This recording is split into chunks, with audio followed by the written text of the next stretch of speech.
Offshoring your business is a great way to legally reduce your taxes, reduce the amount of paperwork that you deal with, and just generally make your business more competitive. But today I'm going to share with you 7 red flags that we see with clients who want to offshore their business.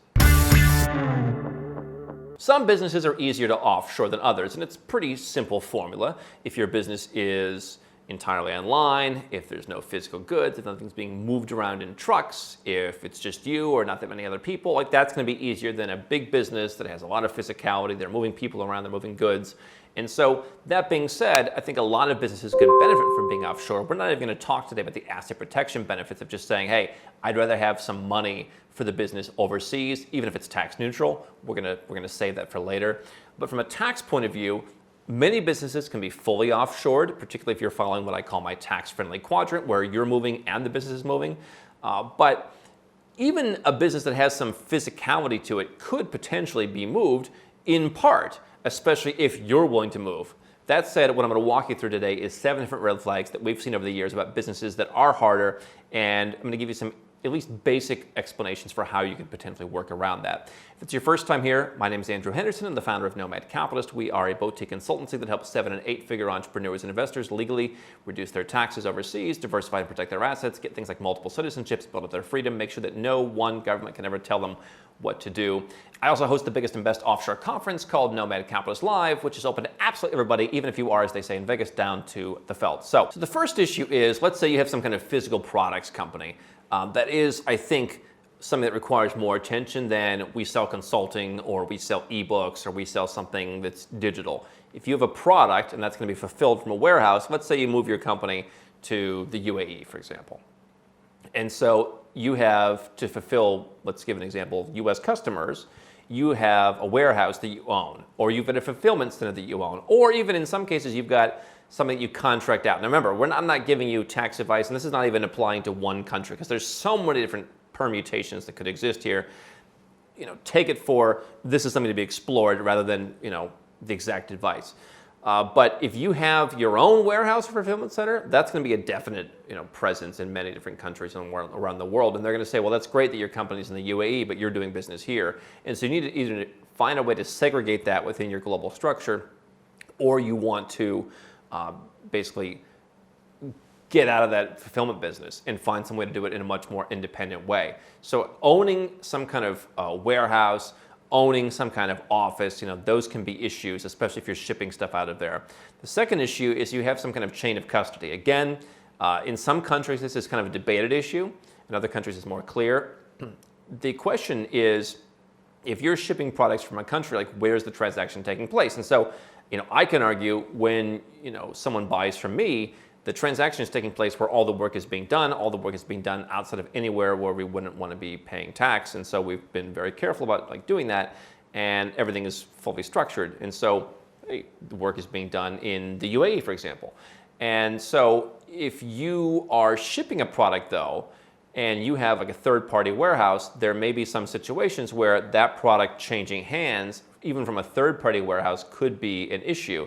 And so there's been some situations where it's like, oh, you should be incorporated in a place that has a tax treaty. And so maybe you're going to pay a little bit more tax than you would. You're still going to save 90%, but you're not going to save 100%. And so there's, again, because there's so many different combinations, people where you're watching from, warehouse, fulfillment center, especially if you own that, office if you own that, but also chain of custody should be something that you look at in terms of when you're actually going to send the product. And so what's been easier is like people who drop ship products directly from a factory in Asia. That's pretty clean, right? Because the work was being done, or the chain of custody, the product was being transferred from that location. If you had a fulfillment center somewhere else, that could work. And so the challenge is if you're shipping into like the United States, or if you're shipping into Australia, right, what's next to those places that has a reliable postal system, like only other high-tax countries. And so if you're shipping from within Europe, that potentially makes it a little bit easier. But obviously then you've got a whole separate set of issues. So like if you could ship SingPost, for example, in Singapore, is pretty efficient. And there's been some cases where it's actually cheaper to send a letter from Singapore to certain places in the United States than from the United States to the United States. And it's pretty fast and it's pretty efficient. And so, some people have looked at, hey, can I fulfill lighter weight items from Singapore, and that solves my problem because Singapore's not going to bother me. I'm just kind of using their postal system. But warehouses, fulfillment, chain of custody, those are definitely 1 and 2 big issues. Let's talk about your staff. Number 3, you have C-level or even any kind of employees in a country. This is an issue for people who are doing remote work. And I think any company who lets people work wherever they want needs a plan for how to deal with this. So first of all, whether you want to call it mind and management, management and control, whatever different countries call it, if you have someone at a high level making decisions in a country, that's an issue, okay? Now, there are ways that depending on your global structure, let's say you have 100 employees and one person's doing some management, maybe that would be, deemed as more of a cost center and the tax due would be negligible, but like, if you don't want to get into lots of complicated paperwork, if you don't want to get into potentially a tax liability in the countries, don't have C-level people there. And if you're going to have employees, make them genuine freelancers. I hear a lot of people like, oh, I have independent contractors. How often do they work for you? They work 50 hours a week for me. Do they have other employers? No, they work only for me. That's not an independent contractor, right? And so that is constructively an employee under the laws in like pretty much any country. And so if you have that person working for you, you're going to be subject to all the typical rules. And that's also not only going to affect your labor law issues, which is not our focus, but we do have people who've worked on that. It's also going to affect the tax consequences, like, oh, you've been an employee in this country, and so that means there's work being done. And so one person may not be an issue, but certainly there's a reason why we hire in places where there's a lot more flexibility.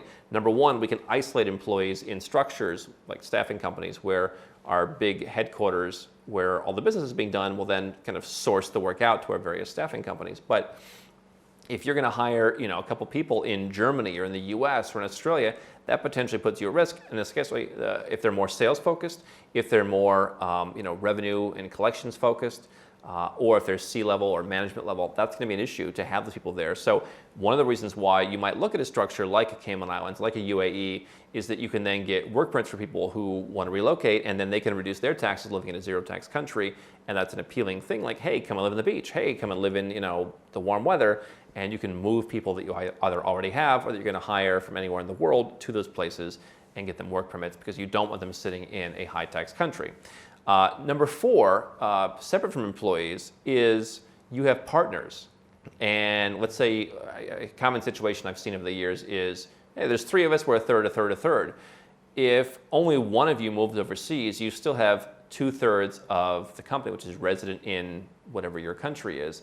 That's generally going to tick the box like, hey, this is this foreign company that you set up is going to be taxed here locally. And so there's different ways you can work on that. But generally speaking, you want to get your partners to the greatest extent possible on board with you. If you have like one guy who's 10%, that may or may not be an issue. Depends in some cases, like, is that person working the business? There's a difference between like an investment partner and someone who's actually working the business. But if you're all working the business and like some are staying behind, that's going to lead to a more complicated structure. All these things can be worked around in a legal way. Obviously, my preference is to be more conservative. Sometimes people find more aggressive approaches. I tend to prefer to be more conservative. And so obviously whatever you do has to be legal, has to be documented, has to be signed off on by proper experts with the letters and licenses. But so this can be worked around, but it may not be a structure that you like that much, right? And so if you have a lot of trust with your partners, that's going to be easier. But if you're like a control freak and like you want like everyone has to like have their piece, that's going to make it a harder thing to structure if the partners don't want to move. The same thing would apply to investors, by the way. I see people who want to raise investment capital and or they already have raised it, and then the VCs are like, no, we want a Delaware C Corp. Like, we don't want you to have any other structure. We've even found, I think there's some ways you can even work around that, but like, if you're stuck with partners or investors, like if they're your fellow shareholders, they're going to hold you back. And so you need to get everybody on the same page. Like, here's what I want to do, and here's the benefits for you. And whether you're an investor or whether you're a partner, like there could be benefits from going overseas, but they could also hold you back. The fifth challenge that we see, the fifth red flag, is that you spend too much time in a country. That could be your own country. I am hearing more recently from like, hey, I want to spend 6 to 8 months in my country, and then I'll be overseas 4 to 6 months. Not really going to be good enough in most cases. Maybe there's some exotic situations where that can work, but if you spend too much time in your own country, or if you spend too much time in some other country, right? One thing to consider is if you're like, hey, I'm moving from the US to be a nomad, but I want to spend like 5.5 months in some European country, you might get kind of sucked in there. Now, maybe if you're from the US, that would save you, but like if you're going to spend 5.5 months in some European country and you don't spend any more time anywhere else and you're not paying tax anywhere else, they may very well just say, hey, you're going to pay tax here. And so you want to make sure that where you're spending time, again, follow my tax-friendly quadrant. Where are you leaving? Where are you arriving? You want to understand all the potential countries where you could be arriving, because those countries could potentially have a tax hold. If you're a tax resident, could bring your company into their fold, right? So if you're a tax resident somewhere, your company may be liable. You could be liable for making management decisions from there. So let's say, for example, we had a situation recently where someone's like, hey, I'm the owner of the company. I want to go and live in tax-friendly Europe, but I don't want my company to be based there. So I'm going to basically hire myself in a local company in that country where I'm moving to. I'm going to pay myself a salary. I'm going to pay a ridiculous rate of tax on that salary.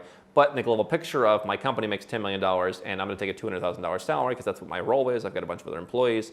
I'm going to pay 50% tax on the $200,000 for the privilege of living in that European country. But that isolates me and the work that I'm doing as just another employee in a staffing entity from the rest of the company, and that works with that country's laws. That's something that you might have to do depending on where you want to move if you're going to spend too much time in a country. And so, again, can it be worked around? Yeah, but it may be more expensive and more complicated, and now you've got another corporate structure to deal with. So always things to work out. If you have royalty income, this could be from investments, this could be if you have book royalty income, YouTube income, those things are not quite as clean. And so if I saw a business for sale that we talked about recently where it makes like about $1 million a year selling romance novels on Amazon, you're going to want to basically, for your business, go to certain places where you have access to tax treaties where you can get better treatment for that royalty income, or you just have to pay more because royalty income is often treated differently. So if you have royalty income in any form in your business, that's something to pay attention to. The other issue would be dividend or investment income. And so again, same kind of thing.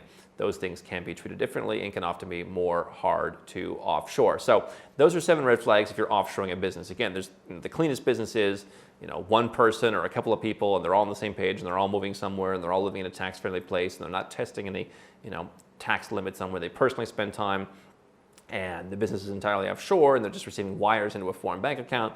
Like, there are misconceptions people have. Like, you can potentially receive money into certain countries where you don't want to pay tax, and the remittance is what hurts you, but it's where the work is done.